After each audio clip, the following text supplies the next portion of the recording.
विश्व के कोने कोने में यूट्यूब के माध्यम से हमसे गुरु मंत्र लेकर वैदिक परंपरा में आगे बढ़ने वाले मेरे प्रिय शिष्यों, सज्जन और सन्नारियों, दिल्ली में रहने वाले हमारे शिष्य और बहुत बड़े पंडित ने प्रश्न किया है कि गुरु जी, जिसका वंश नाश हो जाता है उसके बाद क्या होता है। प्रश्न बहुत सही है, क्योंकि गीता में लिखा है कि वंश नाश होने के बाद आत्मा तो उसी वंश में पैदा होती है, तो फिर मरने के बाद क्या होता है और वंश नाश हो जाने के बाद वंश में उत्पत्ति कैसे होगी। हमने उसको जो जवाब दिया वो आपको भी सुना रहे हैं।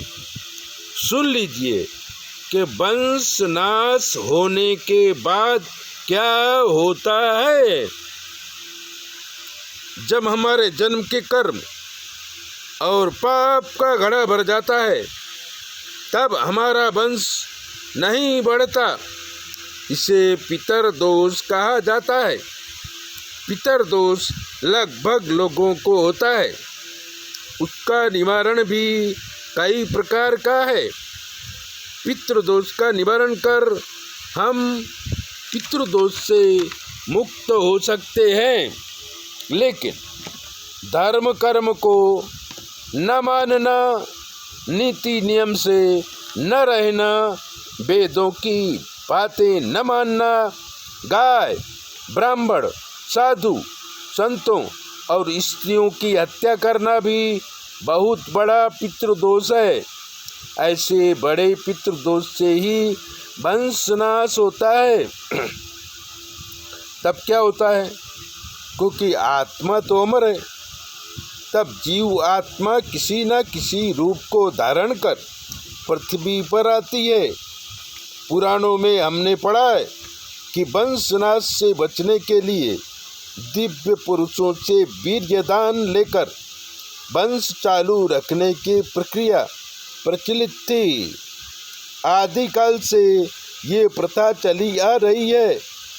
नियोग के द्वारा संतान की प्राप्ति, आजकल इसका रूप और भाव बदल गया है, बाकी सिस्टम वही है। वंश वृद्धि के लिए अगर स्त्री पर पुरुष से संतान प्राप्त करती है तो उसे पाप की श्रेणी में नहीं गिना गया। ऐसे कई उदाहरण हमारे शास्त्रों में मौजूद हैं। लेकिन अगर किसी भी क्रिया से वंश नहीं बढ़ा और वंशनाश हो गया तो जीवात्मा पशु योनि में घूमते हुए मनुष्य योनि प्राप्त करता है। बड़े भाग मानुष तन पावा, सुर दुर्लभ सद ग्रंथ गावा, अथवा साधन धाम मोक्ष कर द्वारा, जो न पाई पर लोक सिधावा। कई बुजुर्ग बच्चों को कहते हैं कि बिल्कुल गधा है या बिल्कुल बैल है, कुत्ते की तरह जीवन है, सुअर की औलाद है, मुर्गे की तरह काट दूंगा या बकरे की तरह बलि चढ़ा दूंगा आदि बातें समाज में प्रचलित हैं। पशु पंखी की योनि न प्राप्त हो, इसलिए हमें पितृदोष के अनेक उपाय करने चाहिए, जैसे श्राद्ध है, भागवत पाठ, वनस्पति यज्ञ, तीर्थ पूजा, दान, धर्म। हम जिस योग्य हैं वो कर्म अक्सर करना चाहिए और इससे हम पितृ ऋण से मुक्त हो जाते हैं और दूसरी बार मनुष्य का शरीर प्राप्त होता है, वंश आगे बढ़ता है। ऐसे दिव्य बातें जानने के लिए चैनल को सब्सक्राइब करो, लाइक करो, और अगर आपके जीवन में कोई कष्ट है तो 9825200108 पर फ़ोन करो। हम आपको बताएंगे कि आपके ग्रह नक्षत्र कैसे हैं, लेकिन हमें सुनाई नहीं देता, इसलिए जवाब हमारी बेटी देगी।